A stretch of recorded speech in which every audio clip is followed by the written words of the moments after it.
Hello and welcome to Hellboy Woodworking. Today we're going to go ahead and do this simple cross, and a lot of people have seen it before and they like it, so I want to show you how I made it. And just to remind you, if you would, please hit that subscribe button and click the like button. Let me know what you think about this, good, bad, or indifferent, and we'll see you soon. For today's glue up, we have your typical Titebond 2, which you can use, and we also have 2P10, which is 2-part 10-second glue. You've got the glue and the activator. So if we are going to glue using Titebond, we would put it on here, put our pieces together, clamp them, and then after a while, once it dries, now we can use this wood. With 2P10, it's a little bit different. You put on your glue on one side, you can use the activator on the other, put your pieces together, hold them together for 10 seconds.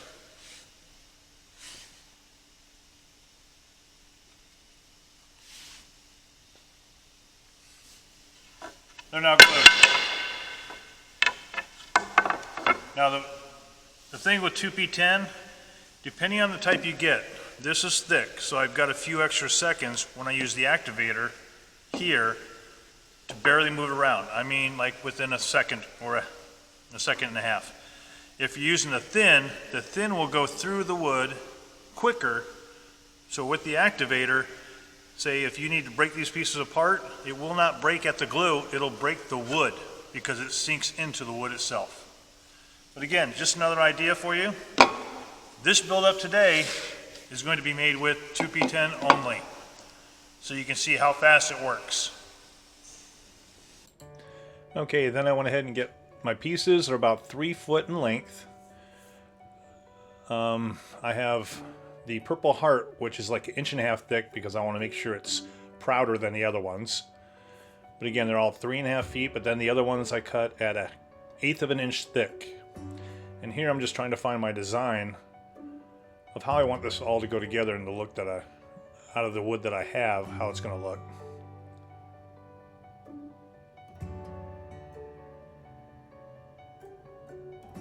I did one for the main part. Again, they're all the same length, but then I can change it so I can do the top of the cross. I do have a little bit of markings on here that I'll get rid of through sanding, but I didn't have enough pieces, so I had to go cut some more, which always seems to happen. I then put on my sled and decided, what size did I want. So I believe on the cross pieces coming out from the side are approximately 12 inches, and I did 12 inches down from the top too, which you'll see in the measurement here.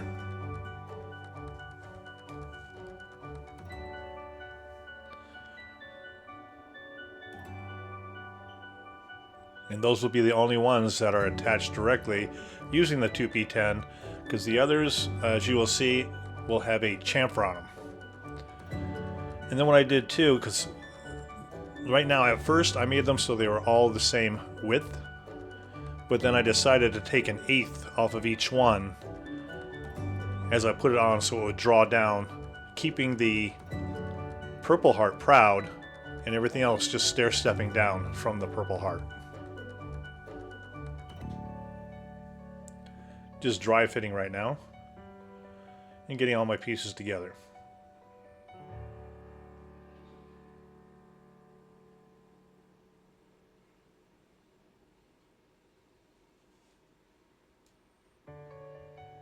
Here's the chamfering on the ends. You'll also notice on the larger Purple Heart, I didn't include the sanding in this because, well, you don't really want to sand Purple Heart on the ends with a high-powered sander, because it doesn't really sand, it burns, and you will see it here eventually coming up in the video. So in the end, what I had to do was put it on the saw, and it just took 45-degree angles on them.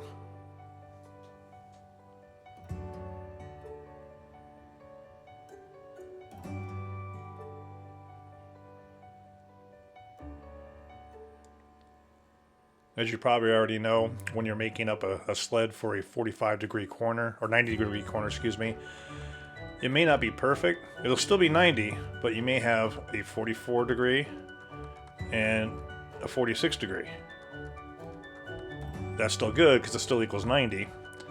So when I'm doing my test pieces, going back and forth, you'll see me switching them over and everything else to make sure I've got the right ones.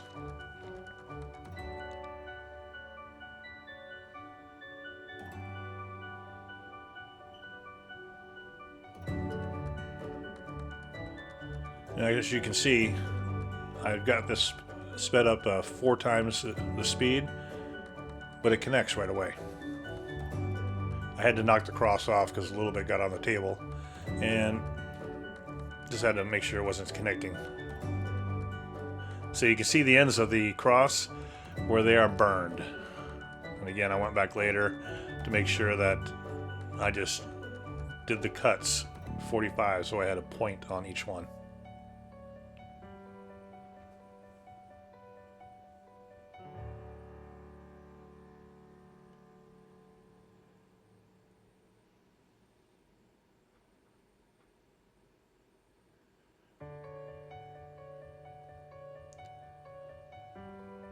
Now the other thing about 2P10, if you are going to stain something, you're using maple, why would you use maple as stain?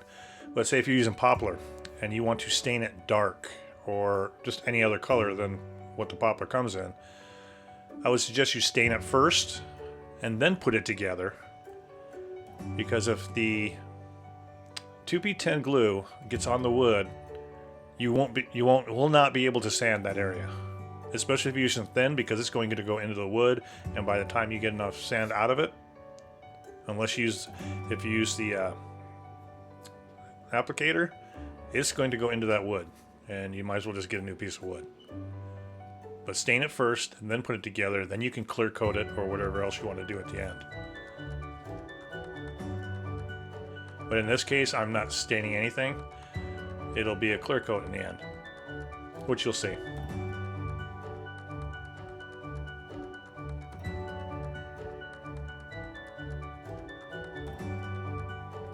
This is very simple to do.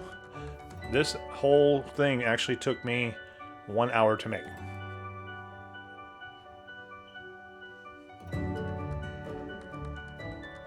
You can see some of the ones that I've cut, so it comes down like 1/8 of an inch on each one. So it stair steps down.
Now you're getting a better picture of how it's going to look as the stair steps down from the Purple Heart.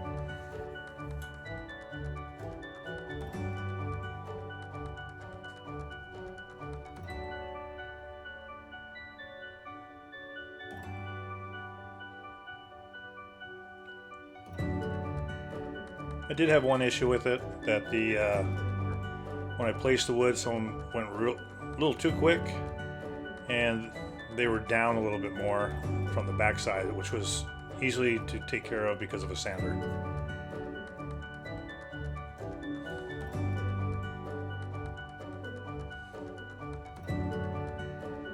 And there we are. Oops.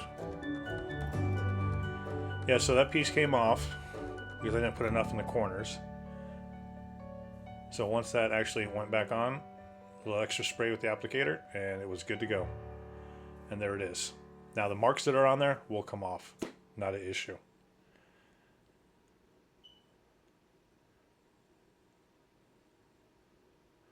That's just showing you the beforehand where it all burned. Yes, I had new sandpaper on there. Hey, don't forget, please, if you like the video, go ahead and subscribe. If you're a subscriber already, even if you aren't, hit the like button too. Tell me what you thought of it. Tell me what you want to see next.